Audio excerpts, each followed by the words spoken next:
Hello everybody, welcome back to the Yotso Tech Tracks YouTube channel.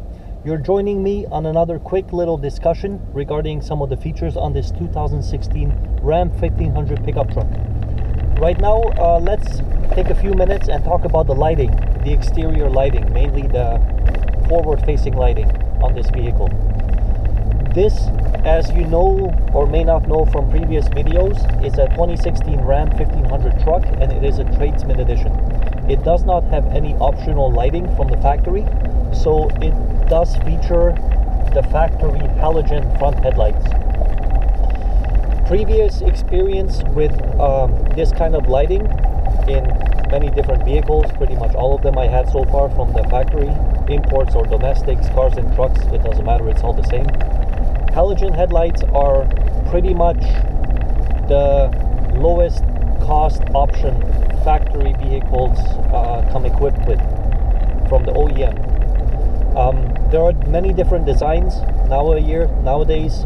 It's about 2021 right now, and there are different technologies out there, such as projector lights, HIDs, LED lighting if you want to get really fancy with them. They do have laser lighting, I believe, in Europe, but those are not street legal in North America. So whether we get those or not depends on legislation and whether the government allows them. Getting back to these lights, they are not spectacular headlights, if I have to admit. And one thing I did to upgrade the lighting on this vehicle is I went with an aftermarket set of LED DOT approved driving lights. I mounted them to the front of my vehicle. I do have a front winch mount grill guard combo, and it does have provision for about 4 of those. I only use 2 of them because I find it really adequate. I can give a link in the description below if anybody's interested to check them out. It is hard to show you guys right now in the video. It is pretty dark, it is early in the morning, but take my word for it, these lighting additions are really useful. One thing I like about them, they do not provide a glare to oncoming traffic. Looking at this vehicle when I get out from the outside, night or day, it does not blind the oncoming traffic. And previous vehicles I had, one of them in particular, doesn't matter what type of vehicle it is, but I did upgrade it to HID lighting. Now that lighting is technically not legal to be put in a halogen headlamp assembly. So legally, you're not allowed to just remove the halogen bulb and put in HID lighting. Some people do it, some people don't. They do have different color temperatures in those. The Kelvin scale, as it is referred to, you can get something that is more yellow or more white lighting, but unfortunately, those headlight housings from the factory that did have the halogen lights are not really suitable for upgrading to HID lighting. One of the reasons is because the light is going to be focused on a different area of the headlamp assembly. So when you change the bulb, you're basically changing where the light is going to be focused. And basically most of those aftermarket HID lights, even though they are very bright, they do actually send light all over the place. So one downside of that is, even if you aim the headlamp assembly properly, it does provide a lot of glare for oncoming traffic. If you ever have experience with those, you'll notice that oncoming traffic will tend to high beam you or honk the horn at you, and it is actually really annoying when you see one of those vehicles come head on. It is basically blinding you. So to be considerate for other drivers, I chose not to retrofit anything with the original headlamp assemblies. I actually was looking into getting LED lighting. Those fall into a different category than the HID lights. Nowadays, you can get pretty much any type of a retrofit kit where you just take out your, for example, halogen bulb from your factory headlamps, whether you have an import or domestic or car or truck. They have tons of aftermarket companies regarding those lightings, and they're a very popular option.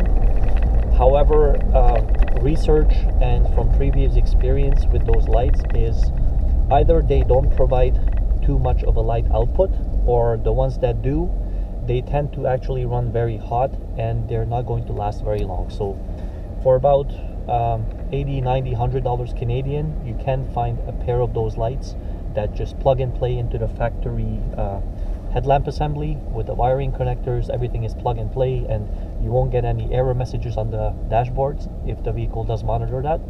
However, in my experience, they don't last very long, or even the ones with little fans in the back. Once those fans give out, or dust or dirt or any kind of a moisture gets on those little tiny fans to cool those little assemblies, those little light assemblies off, the lights basically run very hot, and they do tend to just give up the ghost. So that's one more reason I chose not to touch the factory halogen headlamps. I mean, this vehicle does not have factory fog lights, so what I did was those driving lights I have, they are mounted onto the front of the vehicle where they are really well aimed, and nothing is obstructing them, so I'm getting the full power of those lights facing forward. And they are wired, so when this vehicle, you put the key in the ignition, it is always on, regardless of the automatic headlamps which this vehicle has.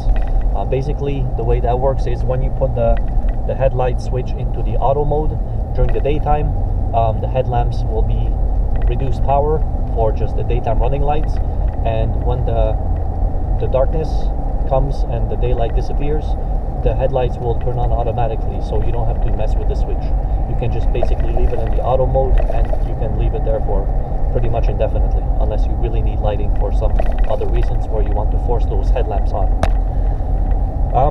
I wish I could show everybody, once again, these DOT approved driving lights. They do tend to really brighten up the visibility ahead of me. Going into dark areas such as campsites or just any dark road without headlights off the grid, for example, those lights are pretty much all I need, and they do send the light really far ahead. Additionally, from previous videos, if you guys watch my channel, you will know that I do have some roof-mounted auxiliary lighting. I have 4 amber, basically spot lamps, LED spot lamps.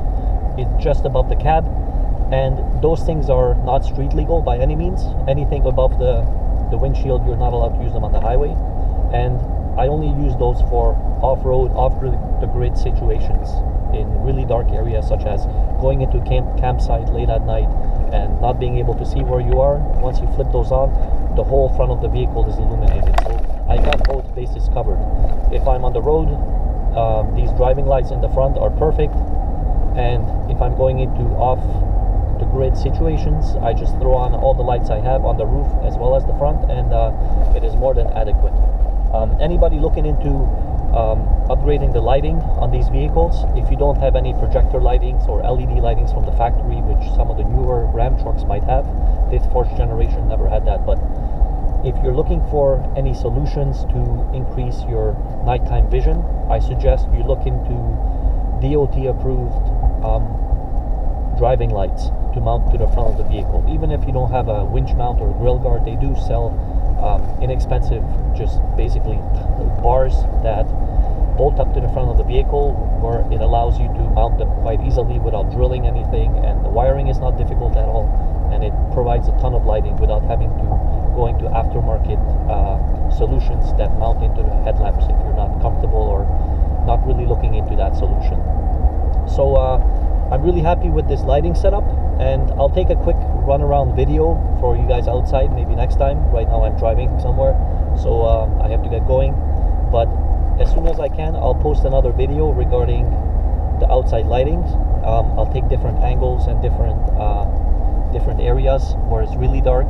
Unfortunately, right now I cannot even turn everything off because, again, it's wired to the ignition, so you wouldn't be able to tell the difference between completely on and completely off. But take my word for it, driving lamps right in the front of the vehicle, it makes everything a night and day difference, literally. So thank you for watching, thank you for listening. This has been just a short little review about the lighting that comes on this vehicle from the factory. Once again, factory halogen headlamps are pretty good for what they are. They are reliable, they are cheap to replace if they ever go bad, and you can get them pretty much anywhere. And these LED driving lights I have in the front, They have a very long service life, something like 40 or 50,000 hours. Pretty much all of them are rated for that much. So hopefully, unless the water gets ingested in them, which is not supposed to be because they are completely sealed and waterproof and dustproof and so on, they should last the life of the vehicle. I do have a couple of clear amber covers over them. I like the amber covers because, as many people have this opinion, the amber lights do tend to cut through a lot of fog or dense weather a lot better than just white light. And also because it is mounted at the very front of the vehicle, so I don't want any stone chips to crack or break the cover of the aftermarket lights. Again, I'll show you guys that another time, and hopefully this can be of use to some people if they're looking to upgrade their factory lighting. So thank you for watching, and if you like what you listen to, if you like what you see on this channel, please give it a thumbs up. Let me know any questions you guys got. I'll be happy to answer them to help out the community, other Ram owners or potential Ram owners. These are awesome trucks, and they do have a lot of potential for whatever you want to use it for, such as in my case, it's my daily driver. It is going to be an adventure vehicle for the weekend to be able to take a whole family with all their gear for days and days with all the supplies we need. So thank you for watching. Take care and see you next time on the Yozo Tech Tracks YouTube channel. Ciao.